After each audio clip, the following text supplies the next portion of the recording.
কুসুম, হাতের কাজগুলো তাড়াতাড়ি সেরে ফেল, ওদিকে না হলে তোর বৌদি আবার চেঁচামেচি শুরু করবে।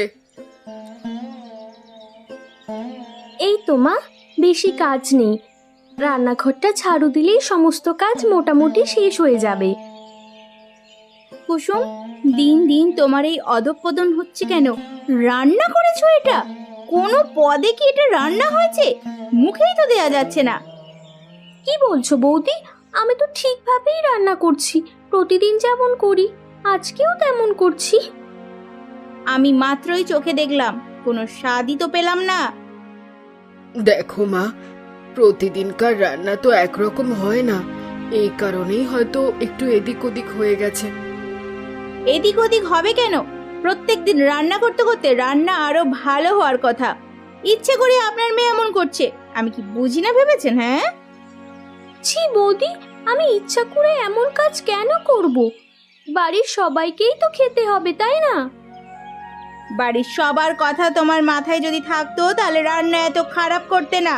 বিয়ের বয়স হয়ে গেছে, এখনো ঘরে বসিয়ে খাওয়াচ্ছে, লজ্জাও করে না। এর মধ্যে আবার বিয়ের কথা এলো কোত্থেকে? কাজকর্মে এমন ফাঁকিবাজ করলে সব কথাই আসবে। মা, আপনি আপনার কাজ করুন, যান যান বলছি।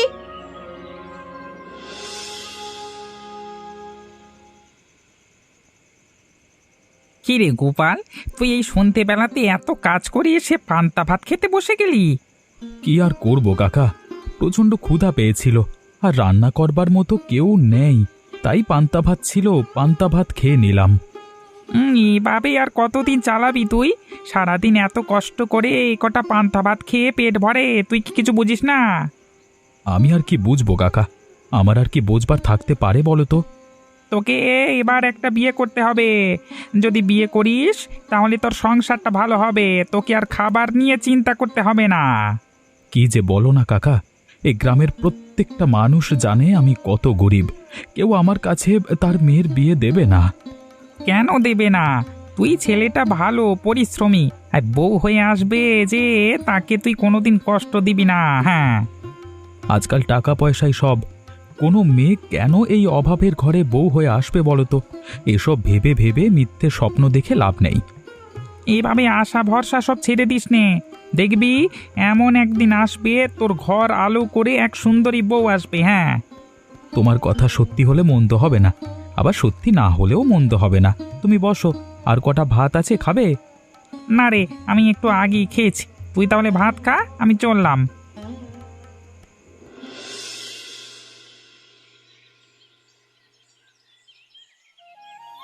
আরে, এই রোদের মধ্যে তুমি কাজ করছো? একটু চিরিয়ে নিলেও তো পারো। এই রোদের মধ্যে কাজ করতে তোমার কষ্ট হয় না? তোমাকে তো ঠিক চিনতে পারলাম না, তুমি কি জমিদারের মেয়ে নাকি? তেমনই তো মনে হচ্ছে। হ্যাঁ, আমি জমিদারের মেয়ে। তুমি হলে জমিদারের মেয়ে, তুমি কষ্টের কি বোঝো? আমাকে কত পরিশ্রম করে ফসল ফলাতে হয় তুমি জানো?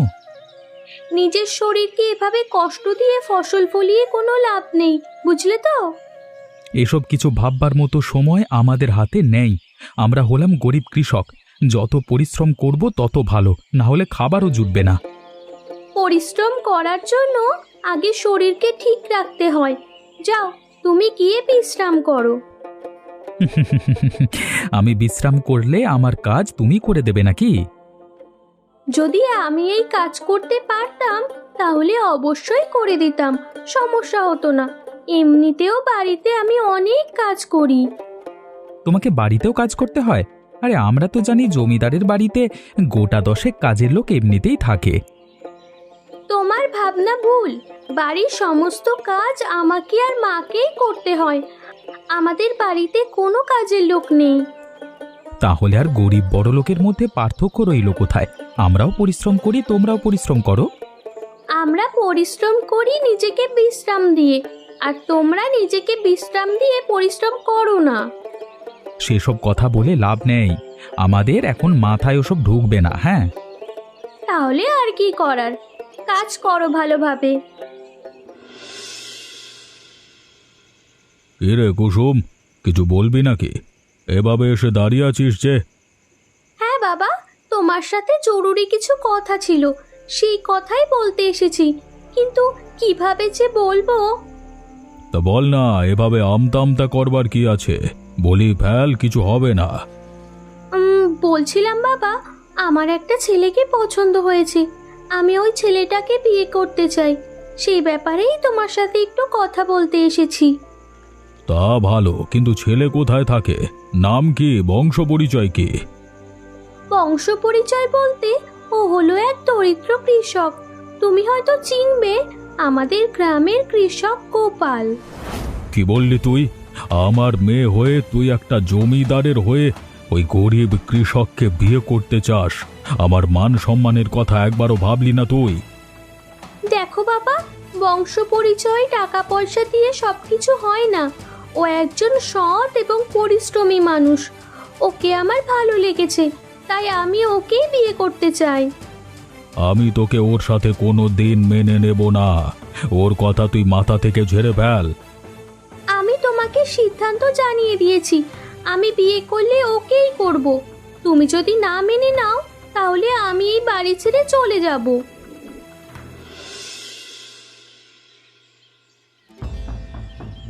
আরে, আপনি এত সকাল সকাল আমার বাড়িতে এসেছেন কেন? কি হয়েছে? আর আপনার হাতে ব্যাগপত্র কেন? আমি তোমার কাছে চলে এসেছি। তোমাকে আমার ভালো লাগে, আর আমি তোমাকেই বিয়ে করব। মানে, পাগল হয়ে গেছেন আপনি? আমি আপনাকে চিনি না, জানি না। আপনি আমাকে চেনেন না, অথচ আপনি এসে বলছেন আমাকে বিয়ে করবেন? চেনা জানার তো প্রয়োজন নেই। আমি জমিদারের মেয়ে আর তুমি দরিদ্র কৃষক, এইটুকুই যথেষ্ট। আমার তোমাকে ভালো লেগেছে, আমি বাড়ি ছেড়ে তাই চলে এসেছি। আরে, আপনি আসলেই পাগল। এভাবে বাড়ি ছেড়ে কেন এসেছেন? আপনি এখান থেকে চলে যান, আমি আপনাকে বিয়ে করব না। তুমি আমাকে বিয়ে করো বা না করো, আমি যখন চলে এসেছি আমি এখানেই থাকবো। আমাকে তোমার মেনে নিতেই হবে। কিন্তু আমি সাধারণ কৃষক, আপনি জমিদারের মেয়ে হয়ে আমার বাড়িতে অভাবে থাকতে পারবেন না। আমি সবকিছু জেনে শুনে তারপরই এসেছি, আর আমি পারবো। এটা আমার উপর আমার নিজের ভরসা আছে। তুমি শুধু আমাকে তাড়িয়ে দিও না। আপনি কাজটা কিন্তু একদম ঠিক করলেন না। গ্রামের মানুষজন ছি ছি করবে, 10 কথা বলবে। বললে বলুক, আপনি বলুন, আমাকে আপনার পছন্দ নয়? আপনাকে তো আমার বেশ পছন্দ, তাই আমি বাবার কাছে বলে তারপরই ফিরে এসেছি। ঠিক আছে, বোঝা গেল আপনি আমার কোনো কথাই শুনবেন না। বেশ, আপনি এখানেই থাকুন। যদি আপনি থাকতে পারেন, আমার কোনো সমস্যা নেই।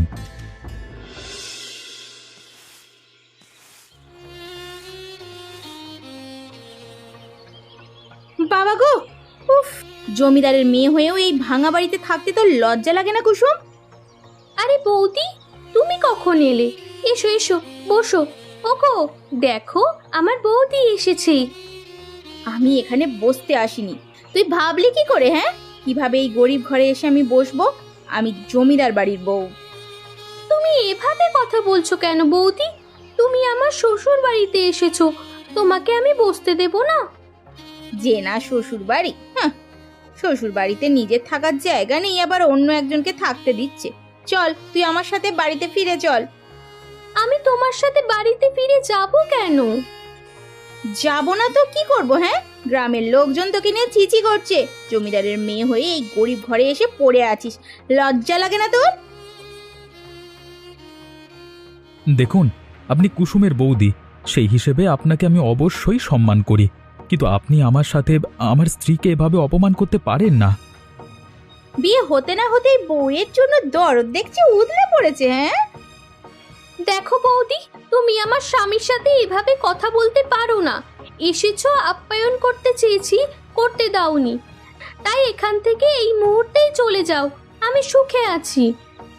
স্বামী স্ত্রীর প্রেম দেখে গা পিত্তি একদম জ্বলে যায়। দেখবো দেখবো এই প্রেম কতদিন থাকে।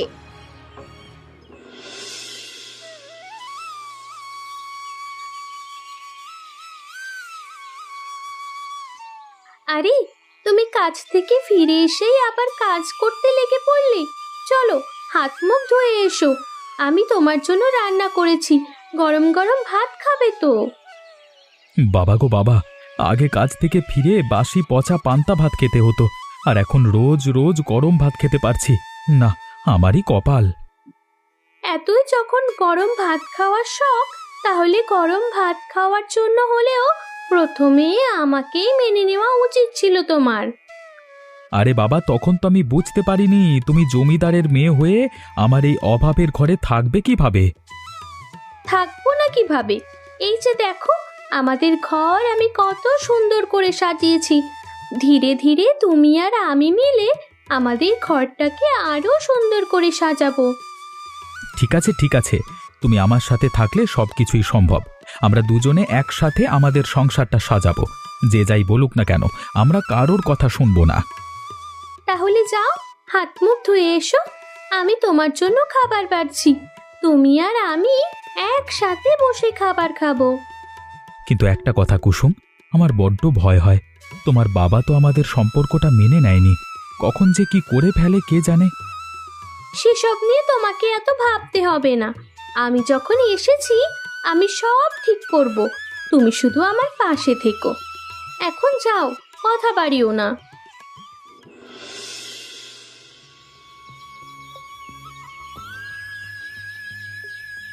কুসুম, তুই এ বাড়িতে থাকিস আর এই হালে থাকিস। আমার মেয়ে হয়ে তুই এত কাজ করছিস। আরে বাবা, তুমি এসেছো? এসো এসো, তুমি বসো। কিন্তু কিন্তু কোথায় যে বসতে দেবো তোমাকে? আগে বল, তুই এ বাড়িতেই থাকিস? এই ছোট্ট ভাঙা বাড়িতে থাকতে তোর কষ্ট হয় না? তুই আমার সাথে ফিরে চল। কুসুম, কুসুম, কোথায় গেলে তুমি? দেখো আমি এসেছি। আরে জমিদার বাবু, আপনি এখানে? আমার মতো গরিব বাড়িতে আপনি? আরে কুসুম, তুমি দাঁড়িয়ে আছো কেন? জমিদার বাবুকে বসবার জন্য কিছু দাও। আচ্ছা দাঁড়াও, আমি দিচ্ছি। বসুন জমিদার বাবু, কিছু মনে করবেন না, চেয়ারটা একদম পরিষ্কার আছে। তাহলে তুমি সেই গোপাল যার জন্য আমার মেয়ে বাড়ি ছেড়েছিল? হ্যাঁ জমিদার বাবু, তবে বিশ্বাস করুন, আমি আপনার মেয়েকে বাড়ি ছাড়তে বলিনি। আমি জানি আমার মেয়ে নিজে থেকেই চলে এসেছে। যাই হোক, তুই এখানে সুখে আছিস? হ্যাঁ বাবা, এটা শুধুমাত্র আমার সংসার। আমি নিজের হাতে সব সাজিয়ে গুছিয়ে নিচ্ছি। কুসুম, তুমি দাঁড়িয়ে আছো কেন? বাবাকে কিছু খেতে দাও। বাবা এসেছেন, খালি মুখে বসে থাকবেন নাকি? নাও বাবা, মিষ্টি মুখ করো। সর্বপ্রথম তুমি আমার শ্বশুর বাড়িতে এসেছো। আমি তোদের আপ্যায়নে খুব খুশি হয়েছি। আমি ভেবেছিলাম গরিবের ঘরে তুই সুখে থাকবি না। আমার ভাবনাটা আজকে ভুল প্রমাণিত হলো। এই দিনও দেখতে হলো একটা চাষার সাথে বসে আজকে খাবার খেতে হবে। বাবা, আপনি যে কি করেন না। দেখো, আজকে সর্বপ্রথম আমার মেয়ে এবং আমার মেয়ের জামাই আমার বাড়িতে আসছে, তাই আমি চাই না আমার মেয়ের জামাইয়ের কোনো অপমান হোক।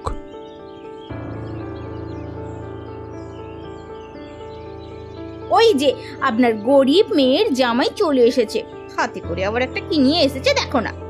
এক হাঁড়ি ভর্তি মিষ্টি, সেটা না আনলেও চলতো। ওসব আমরা বাড়ির কুকুরেরাও খায় না, বুঝেছো? আহা সুনিতা, অনেকক্ষণ ধরে দেখছি তুমি আবোল তাবোল কথা বলে যাচ্ছ। এখন দয়া করে একটু চুপ থাকো তো। আমি কথা বললেই তো তোমাদের ফসকা পড়ে যায়। আমি যে সঠিক কথা বলি সেটা তোমার কেউ দেখতে পাও না নাকি? আরে গোপাল বাবা, তোমরা দাঁড়িয়ে আছো কেন? এসো এসো, বসো। কুসুম, জামাইকে দাঁড় করিয়ে রাখবি, বসতে দে না।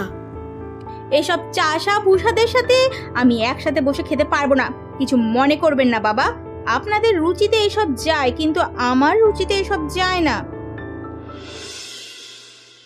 এই ছোট লোক চাষিটার জন্য আমাকে কত কথা শুনতে হয়েছে গ্রামবাসীদের কাছ থেকে। আজকে আমি ওই কুসুম আর চাষিটাকে মেরে ফেলবো। ওরে বাবা গো, মা গো, জ্বলে গেলাম। কি কোথায় আছো? আমাকে বাঁচাও। জ্বলে গেলাম, পুড়ে গেলাম গো। ও বাবা গো, ওরে বাবা রে। বৌদি, কি হয়েছে তোমার? তুমি এভাবে চিৎকার করছো কেন? কি হয়েছেটা কি? আরে কে কোথায় আছো? ওমা, একবার রান্নাঘরে এসো তো। আমাকে বাঁচা কুসুমা, আমাকে বাঁচা। জ্বলে গেলাম গো, আমি যে আর সহ্য করতে পারছি না।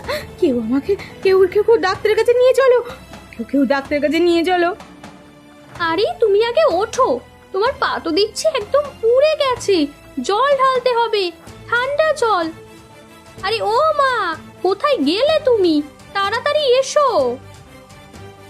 আরে কি হয়েছে, এভাবে চিৎকার করছিস কেন? আরে দেখো বৌদি কি অঘটন ঘটিয়েছে। তুমি তাড়াতাড়ি আমাকে একটু ঠান্ডা জল দাও, বৌদির পায়ে ঢালতে হবে যে। বৌদি তুমি তুমি ওঠো, এখানে এসে বসো। হায় উপরওয়ালা, এ তুমি কি অঘটন ঘটালে বৌমা? আস্তে কুসুম আস্তে, আমার পা ঝুলে গেছে রে, মনে হয় চামড়াটা পুরোটাই উঠে গেছে। আস্তে আস্তে জল ঢাল। উহ, উহ। চিন্তা করো না বৌদি, ঠান্ডা জল দিয়েছি, এখন ধীরে ধীরে জ্বালাটা কমে আসবে। আমি বরং দাদাকে বলে চিকিৎসার ব্যবস্থা করাচ্ছি, কেমন? এই পোড়াটা একদম জঘন্য হয়ে গেছে, এই পোড়ার চিকিৎসা করতে হবে, না হলে কিন্তু ভালো হবেই না।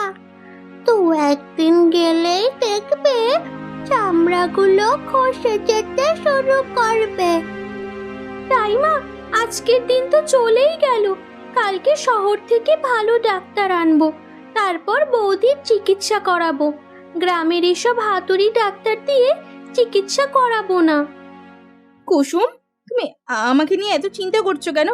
আমি তো তোমার ক্ষতি করার জন্যই রান্নাঘরের খাবারে বিষ মেশাতে গেছিলাম, আর তুমি কি না আমার সেবা করছো? বৌদি, তুমি তো এই বাড়িতে আসার পর থেকে আমি তোমাকে দিদি হিসেবেই মেনে নিয়েছি। তুমি যেমনই হও না কেন, তুমি তো আমার দিদির মতো। আমি তোমাকে কিভাবে তোমার বিপদে ছেড়ে দিতে পারি বলো? আমার যে এখন আসলে কি বলা উচিত আমি নিজেও জানি না। আমি তোমাকে দিয়ে কত কাজ করিয়েছি, কত অত্যাচার করেছি, অপমান করেছি, তা তো হিসাবের বাইরে। বৌদি, সেসব অতীতের কথা, অতীতের কথা মনে রাখতে নেই। আমি সেসব নিয়ে কিছু ভাবি না, অথবা কোনোদিন ভাবিও নি। তোমার মতো মানুষ হয় না কুসুম। আজকে আমি আমার ভুল বুঝতে পেরেছি, আমি অনুতপ্ত। আমি যে কাজ করেছি তার শাস্তি পাওয়া উচিত। তোমার সাথে যে দুর্ঘটনা ঘটেছে, এরপর তোমার আর শাস্তি পাওয়ার কোনো দরকার নেই বৌদি। আমি শুধু চাই তুমি খুব দ্রুত সুস্থ হয়ে ওঠো।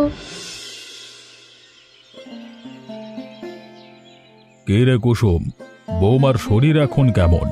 আগের থেকে ভালো আছে তো? না হলে শহরেই নিয়ে যাব ডাক্তার দেখাতে। না বাবা, তুমি চিন্তা করো না, বৌদি এখন আগের থেকে অনেকটা ভালো আছে, এখন একটু একটু হাঁটতেও পারছি। কুসুম, আমি অনেক ভেবেছি, এই 2 দিন ভাবতে ভাবতে আমি ক্লান্ত। আসলে তোমার পা ধরে ক্ষমা চাওয়া ছাড়া আমার আর কোনো উপায় নেই। তুমি আমাকে ক্ষমা করে দাও, ক্ষমা করে দাও। আরে বৌদি, তুমি এসব কি করছো? আমার পা ধরছো কেন? আর তুমি এই অবস্থায় এখানে এসেছোই বা কেন? ক্ষমা চাইতে। ক্ষমা না চাওয়া পর্যন্ত আমার মনকে আমি শান্ত করতে পারছিলাম না। আমাকে ক্ষমা করে দাও কুসুম, ক্ষমা করে দাও। আরে বললাম তো, তোমার প্রতি আমার কোনো রাগ ক্ষোভ কিচ্ছু নেই। আমি কিন্তু গোপালকেও অপমান করেছি। এই বাড়িতে ঢুকতে না ঢুকতেও কত খারাপ খারাপ কটু কথা বলেছি। তুমি এখনো গোপালকে চিনতে পারলি না বৌদি? ও সেসব কিছুই মনে রাখেনি। সত্যি বলছি, তুমি আর কষ্ট পেও না। অবশেষে এতদিন পর আমার সংসারটা আবার জোড়া লাগলো। বৌমা, তুমি এসব নিয়ে আর কষ্ট পেও না, শুধু আমাদের সাথে একটু মিলেমিশে থাকো। আমি আপনাকে কথা দিচ্ছি, এই সংসারে আর কোনো ভাঙন লাগবে না। আমি যতদিন আছি এই সংসারটাকে আগলে রাখবো, এটাই তো আমার কর্তব্য। বেশ, সব যখন ঠিক হয়েই গেছে, তাহলে সেসব কথা নিয়ে এখনো পড়ে থাকলে হবে? চলো সবাই আনন্দ করি, আমরা পুরো পরিবার এক হয়েছি। তোমরা সবাই শোনো, আমি একটা সিদ্ধান্ত নিয়েছি। আশা করছি তোমরা আমার সিদ্ধান্তকে সবাই সম্মান জানাবে। তুমি আবার হঠাৎ করে কি সিদ্ধান্ত নিলে? এত বছর পর আমি আসলে বুঝতে পেরেছি টাকা পয়সা অথবা ধন দৌলত মানুষকে সুখী করতে পারে না। সেটা আমাকে আমার মেয়ে এবং মেয়ে জামাই শিখিয়েছে। তা তো অবশ্যই বাবা, আমরা এই বাড়িতে থেকে যতটুকু সুখ শান্তি পাই, তার থেকে দ্বিগুণ সুখ শান্তি কুসুম ওই ভাঙা ঘরে থেকে পায়। তাই আমি সিদ্ধান্ত নিয়েছি, আজকে থেকে আমি ওই ভাঙা ঘরে গিয়ে থাকব। ওটাই আমার শেষ ঠিকানা। এটা তুমি কি বলছো? তাহলে আমাদের এই বাড়ি ঘরের কি হবে? কেন, তোমরা আছো না? আরে তোমরা এ বাড়িতেই থাকো, আমি মাঝে মধ্যে এসে সব কিছু দেখে শুনে যাব। আমি ওই ভাঙা ঘরে গিয়েই শান্তি পাবো। এটা আপনি কি বলছেন বাবা? এই জমিদার বিষয় সম্পত্তি সবকিছু ছেড়ে আপনি চলে যাবেন? হ্যাঁ, এখন তো জমিদারি দেখবার জন্য রাজীব রয়েছে। তাছাড়া আমি বুড়ো হয়ে গেছি, এখন এসব কিছুতে আমার মন বসে না। আমি চাই একটু শান্তি, যা ওই ভাঙা ঘরে গেলেই পাবো। বাবা, এত তাড়াতাড়ি আমি ওই জমিদারি নিতে চাই না। তবে তোমার যেটা ভালো মনে হয় তুমি করো। তুমি ওই ভাঙা ঘরে থেকেও জমিদারি চালাতে পারবে, কোনো সমস্যা হবে না। আমি আছি এই বাড়ি দেখবার জন্য।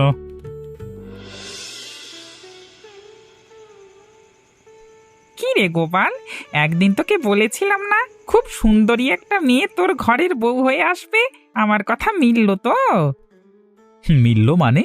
দেখো কিভাবে মিলে গেল, একদম জমিদার বাড়ির মেয়ে এসে আমার ঘরে উঠে গেছে। হ্যাঁ, ভাগ্যিস সেদিন তোমাকে কাজ করতে দেখে ভালো লেগেছিল, না হলে কি আর জমিদার বাড়ির মেয়ে নাগাল পেতে তুমি? আমার জামাইও কিন্তু কম না। আমরা যতটা পরিশ্রম করি তার থেকে শতগুণ বেশি পরিশ্রম করে আমার জামাই। এমন একটা জামাই পাওয়া ভাগ্যের ব্যাপার। আজকে বুঝতে পারলাম, আসলে ওই বড় অট্টালিকার অহংকার নিয়ে থাকার থেকে এই ভাঙা ঘরে সবার সাথে মিলেমিশে থাকার আনন্দটাই বেশি।